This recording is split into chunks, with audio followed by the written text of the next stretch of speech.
It's Gabriel. It's Bailey. And this is CYMK.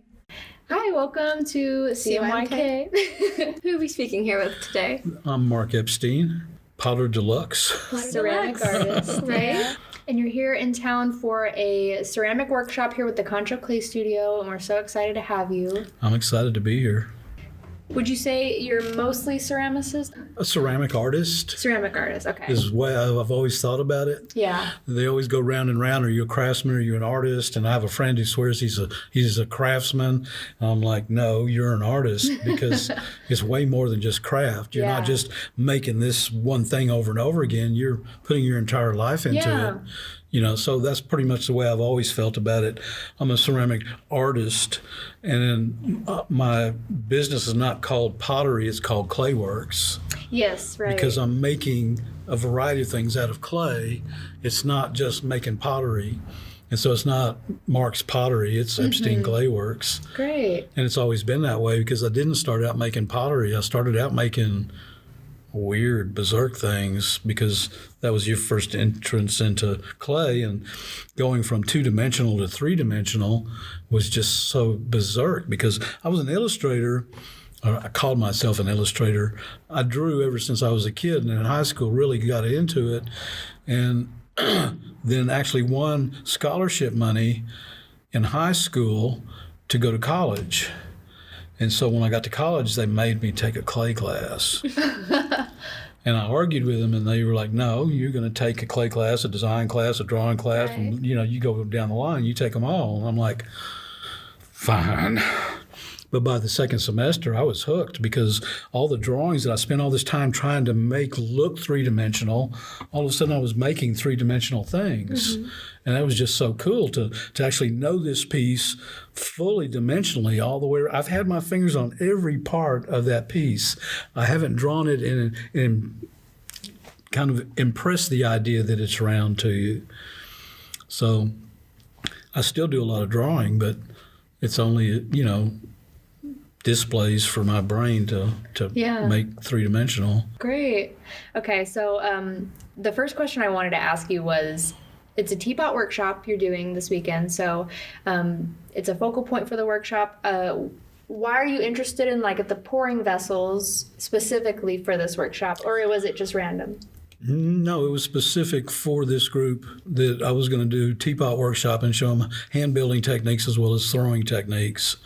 Because you get a very different attitude, visual attitude from the two different techniques of putting things together. But that was what we originally set up. I make a lot of teapots, and I've always made a lot of teapots since my skills got good enough. What I love about the teapot is that there are so many parts to come together to create one functioning object. And so, after you learn how to throw and make things round, it's how do you make it interesting enough for you to keep going? And working in the groups of ideas and playing with the pieces that has multiple parts to them, that makes you think a little bit more about what it is you're trying to get across. And for me, it's always trying to get across my ideas, the ideas in my head, get them out of my head and into the public so other people can decide what they think about them. You make a good point because you have to, I guess, throw or build the main vessel, then you have the spout, then you have to pull the handle, and then, there's a lot. Well, then you have to decide whether do I want a looped overhead handle or do I want a side handle? Yeah. Do I want it really compact or do I want to be flamboyant and have a really wild handle? And, a lot of times I'll use the handle as a visual aspect. This leads your eye from the bottom all the way up to the top of it instead of just, oops, there's a teapot. Here, all of a sudden, you're following the whole form. Yeah. And so aesthetics always wins out over function in my head because, it needs to look really cool and I need to feel good about it. With all the textures you use within your teapots, are those tools that you use or are they hand carved? Well, I've got a variety of techniques that I use for putting surface on the teapots, but I do carve a bunch of rollers made out of clay, and then I'll roll those patterns back into the clay. By carving the rollers and then rolling them back in, it raises that line rather than incising the line into it by drawing onto it, and that allows the glazes I use to break over all those lines. the rollers themselves, they're memories of everywhere I've been, because whenever I go anywhere, whenever I get back from there, I carve new rollers based on what I see out there. That's very So like when I was in Thailand, I carved, actually, in Thailand, I carved rollers of images I saw on all the temples that I went and visited. Wow. And so when I got to Taiwan, which was a couple of months later, I used all those rollers on the pieces I made in Taiwan. And so those were images from Thailand. And then when I got back to the States, I had all these I shipped a box of rollers back that I never got. Oh, They got darn. lost. And they got lost in the shipping from Taiwan. And so I had to remake from images that I had taken while I was there. And I'm still using a lot of these. I can tell where I've been by the rollers that I'm using, which is really cool to me. A lot of people don't understand that and don't realize it, but these are very personal to me. Images to them are like, oh, those are pretty. But to me, it reminds me of my experience wherever those images came from. That's Yeah. beautiful. I like that. That is beautiful. You were speaking of form and function earlier, and I thought that specifically about is it the luminaries? Yeah. The lamps? Yeah. Oh, they're so beautiful, and then they're just so delicate looking, and then you add that extra component of putting a light bulb or like a lamp base in it. Well, a lot of those luminaries are also made out of translucent porcelain. Yeah. And so when the light is in there, that whole thing glows. And the patterns that I put on there being raised like that, they're like painting dark lines on there without actually having to paint the dark lines on Right. there. And so you see the patterns as soon as that light comes on. It just shows them off. And to me, that's just the richest thing there is. Yeah, they're beautiful. I'm thinking, because I make so many different things, I don't lock into any one thing. And I cycle through everything that I make. Whatever I'm making now, this is what I'm making now, but I may not make that again for another year and a half or 2 years, because my brain just runs in circles. My ADD brain just runs in circles. And so playing in clay allows that brain of mine to function reasonably without feeling like I can't focus on anything. But I do run from one project to the next project to the next project. Well, I need a tool. Okay, well, I get over to where the tool is. Wow, I forgot I needed to finish this. So now I'm working on this. And then like, well, wait, I need one more piece. And I go back over here and I'm like, oh, this needs work on it right now. Okay, now wait a minute. I started out over there and wait, back over there again. And so for me, that works really well. Yeah. Because you could do something different in clay every single day and never do anything twice. Yeah. That's what I love about clay. And that's why I'm still playing in clay, God, 50 years later. I just got into it maybe a year or so ago, and I found the wheel to be so therapeutic. The wheel is, you got to remember, the wheel is just a toy, just like any other toy. The needle tool, the rib, the rolling pin, it's just another thing to play with. It's not the end all to anything. So that's what I tell my students all the time. That wheel is just a toy. Quit looking at it go around and round and round. But some people, there was a guy that came into my shop, the last sale I had, and he was like, man, I've been looking for you for 3 years. I've got a wheel at home, and I find myself just sitting there watching that wheel go round and round and round. And I'm like, dude, you need to come in and I'll show you how to make something with it. Yeah. Quit watching it. He's you know. hypnotizing us all. Well, it is. It is hypnotizing because, it's easy to get caught up in that. And I find myself sometimes doing that. Yeah. But as soon as the piece is done, then I'm changing shapes because, round gets boring after a while. Yeah. I've only been able to do round because I haven't been doing it that long. I'm just like, okay. Well, I think truly that's why my pieces are not completely round all the time. They're all misshaped because when I started out throwing, I couldn't make round. And so I played all these games to make them work. When I first started throwing, I would throw everything on bats. I'd throw these big jars and then they would collapse on me because I had no skills. And I would turn the bats over on the shelves and stick a stick under them and they would just hang there and stiffen up. Then I'd flip them back over and then re-throw them round. And then after a while, after I didn't have to do that anymore, and I've got all these beautiful round pots, I'm like, well, that's boring. I want to go back to what I was doing where everything wasn't perfectly round. Isn't that funny how we learn an art form just to break the rules on it a little bit? Well, we really tend to crave a naivety that's just what we are in the beginning, right? We have this fresh idea. We don't know what we're doing, so anything is possible.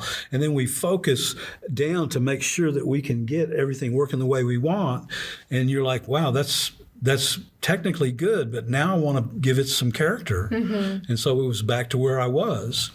And when I was in college, that was always the talk. We want to go back to the primitive aspect of where we started, because that's the freshest approach to what you're doing. It's like a child doesn't have a clue and they just beat stuff out.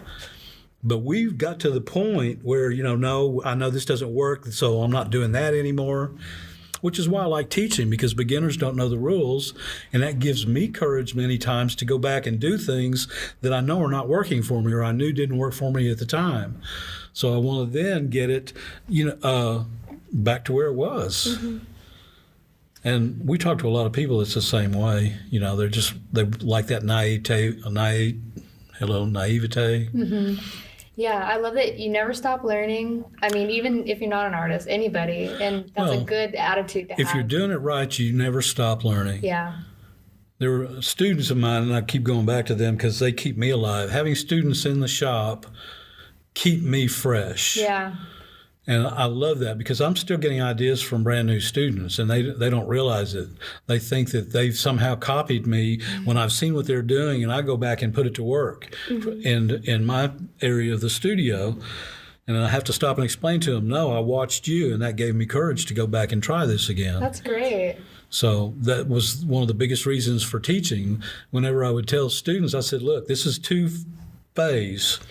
You're here to learn, but I'm here to get your influence. And they're like, my influence? Yeah, you don't believe what influence you have.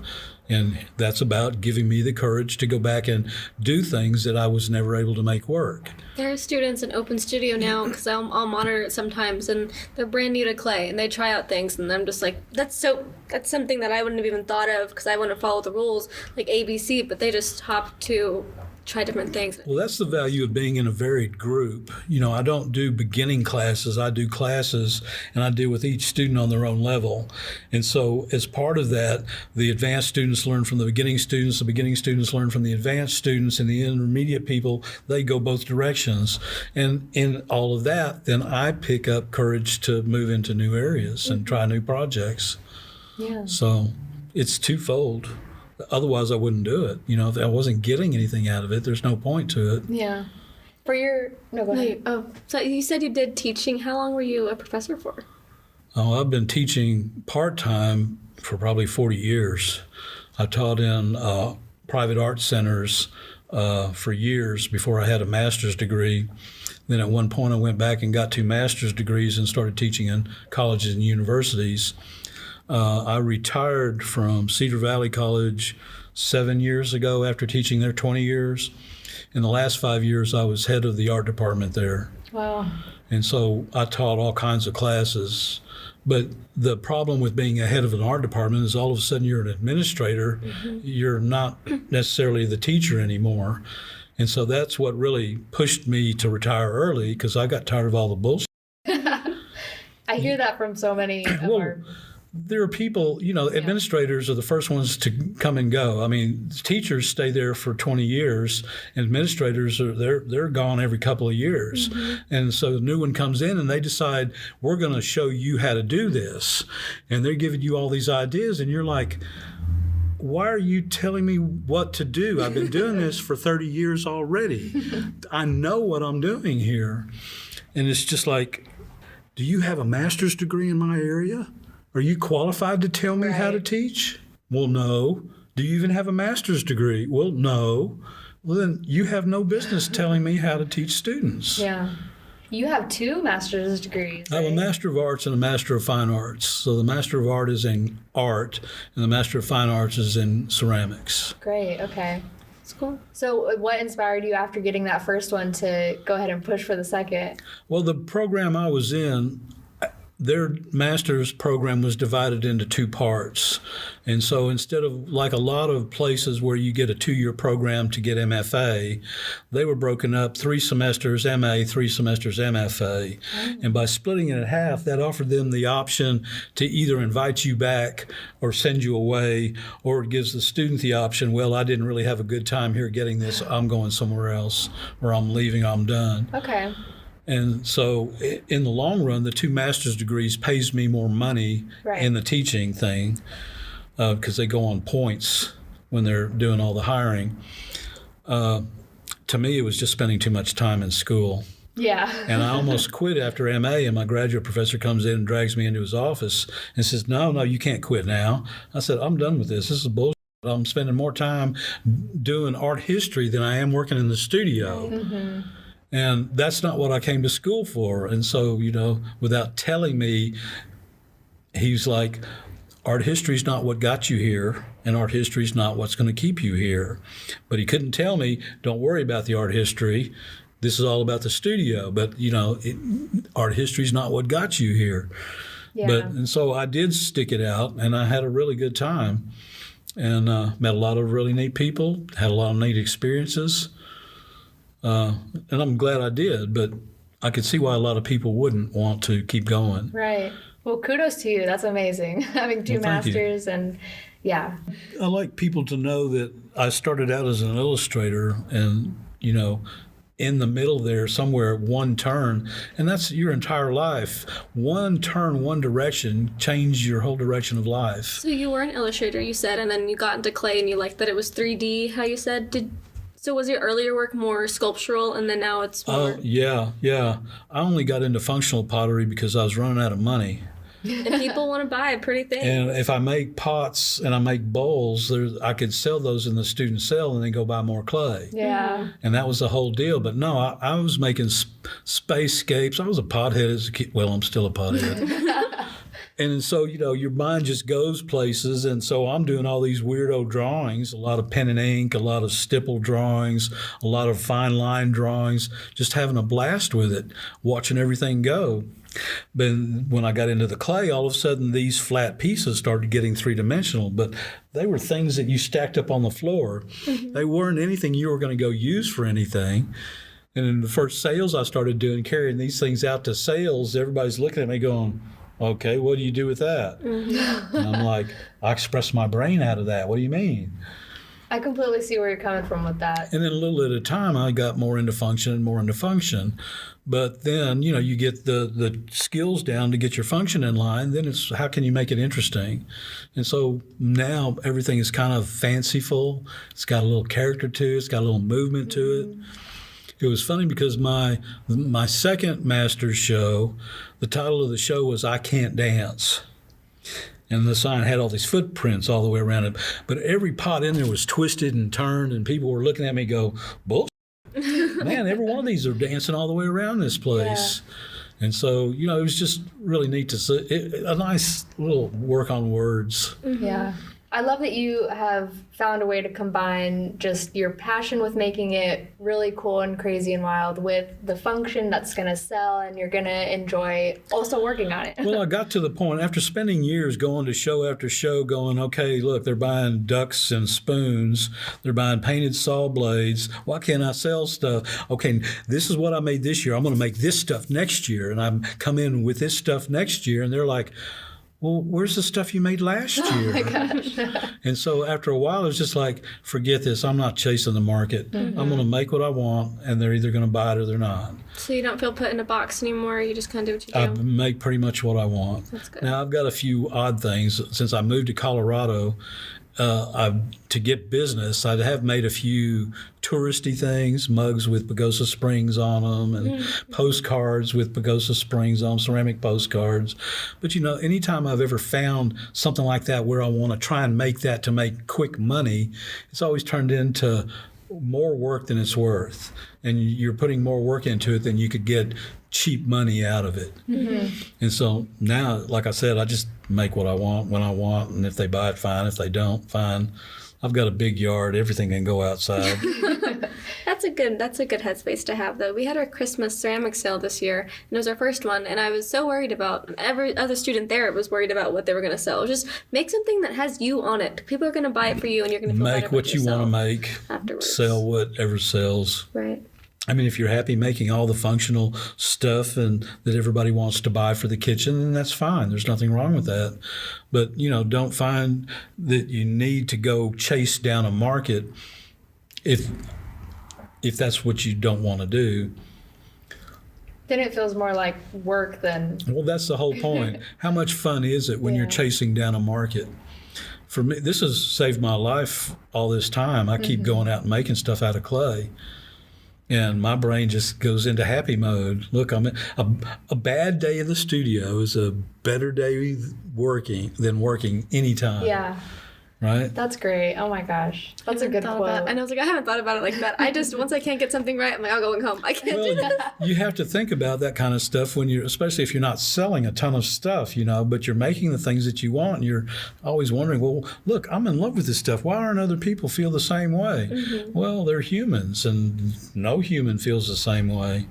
When I go to shows now, I set up my shelves and I ask my wife to come in and pick pots to take to the shows, because I have a clay-brained idiot's idea of what is wonderful. And my wife comes in and she goes, why are you taking that? I said, and I'll spend all this time explaining to her why this is a killer piece. And she goes, I thought you wanted to sell it.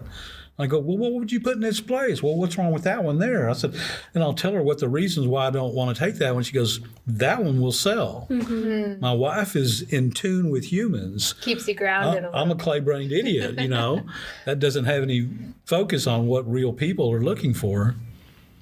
So that's great. Do you have any? I also want to talk about your glaze colors that you use. Have you ever made your own glazes, or do you just... I like those.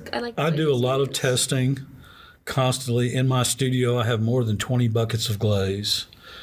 I know other potters that have 4 buckets of glaze. I know a potter that only uses 1 glaze. But my brain won't stop there. There are so many combinations of things I want to do.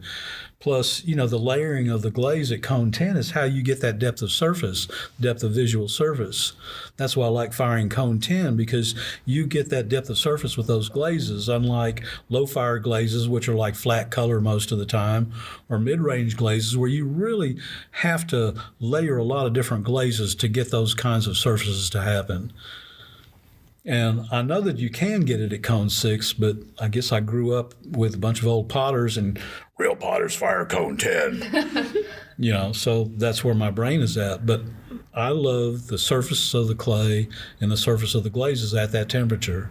At that temperature, I can make differences in my firing and make the glazes do different things. Okay.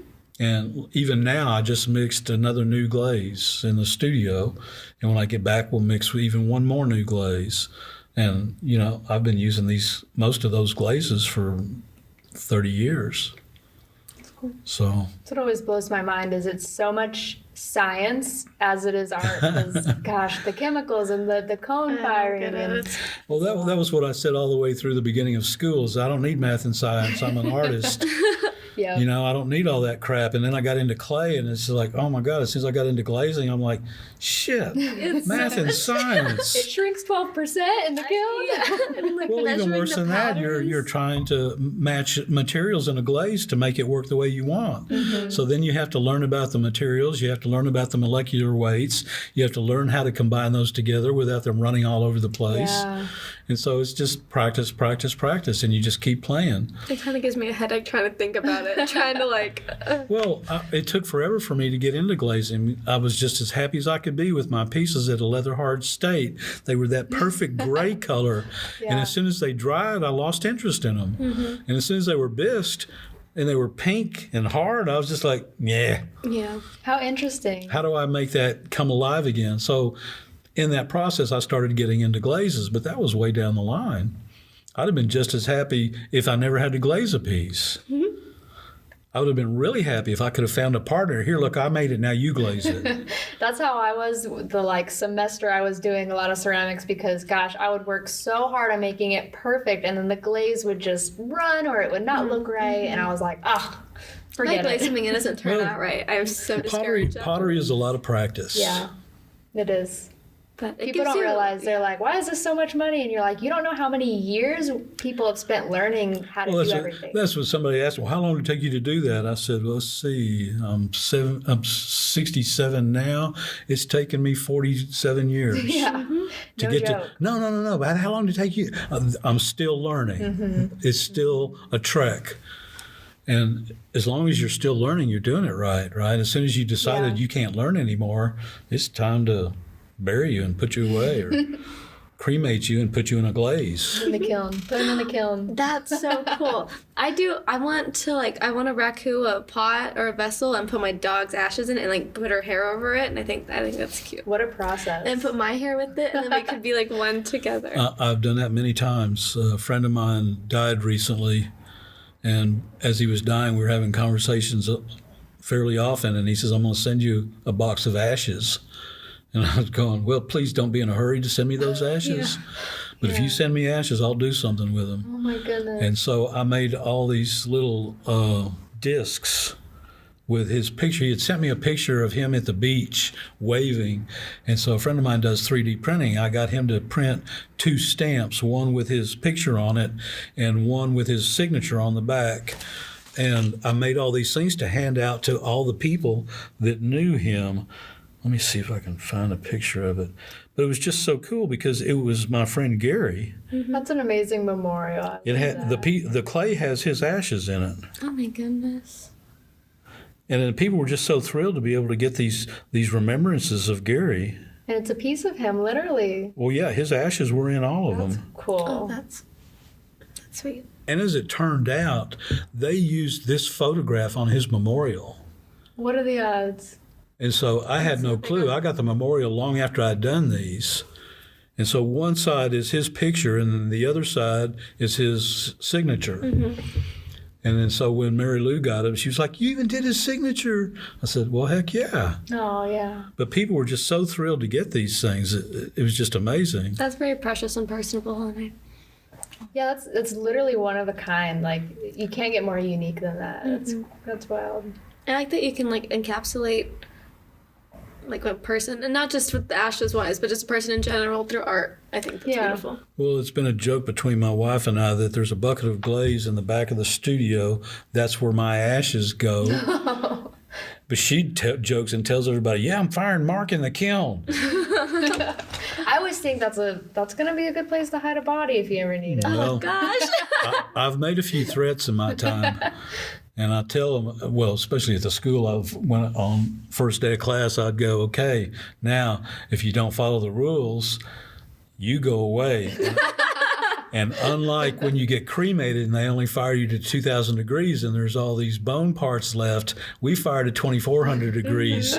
There will be nothing left. They won't find the body. So don't be a thief in my studio. There you go. We will take care of you. Yeah. There's too many sharp objects within like clay, because like I'll be there at night and I'm like, I have a wire tool, I have a needle tool, I have a little knife, I have that. I'm protected. In Yeah, that a studio. rolling pin even. Yeah, all good. Hey, whatever it takes. That's funny. That's great. Well, thank you for talking with us Yeah, today. thank you. What a great My pleasure. conversation. My pleasure. Ben, and we'll see you tomorrow for All right. And if you have any social media you want to plug for people to find you, any shows coming up. I have my studio tour or my studio sale for Mother's Day coming up this year in Pagosa. We're starting our first artist studio tour in August. So I'm working really hard on that to get that together. We've got about 25 artists that will be involved in that. And so getting 25 people together to do something like that is quite an organization. Yeah. Other than that, I'll do another sale in Pagosa Springs, which will be the second year that they put together this high-end art show in September. I've got more workshops to do between now and then, but then I'm teaching my classes. But I have 2 guest artists coming into my studio for this summer. I'll be going to Farmington to do a workshop the first week of April. I love doing workshops because I get to interact with so many different people, and Keeps you busy. I don't mind being the star of the show at all. Yeah. You sound busy. Yeah. You got plans. It's been real busy this year, especially. I started out in January. We did a 3-day workshop in McKinney, Texas. So it was 3 artists, and the participants would spend a day with each artist. And so there were like 35 people in this group. So we would have a new group of 12 each day, which if you want to get some energy moving, there is nothing like a 3-day workshop or a 4-day workshop with 35 or 40 people. And, well, this is my experience. This is my experience. Oh, no, this is my experience. And it's just, everybody is just rolling from all the energy. It's just energizing. Yeah, definitely. It's really cool. But this year I'm real busy. This workshop, I did a demo yesterday at ASU. When I leave here on Monday, I'm going to Fort Worth and doing another demo there at TCC Northeast Campus. And I had to leave my classes to come do all this. And then, like I said, the first week of April, I'll go to Farmington and do another 2-person workshop there. And then try and just get ready for the summer, because I'll be having classes through the summer and a couple of different workshops in my studio. Yeah. That's great. Thank you so much. Yeah, well, thank you. Oh, my pleasure. Thank you.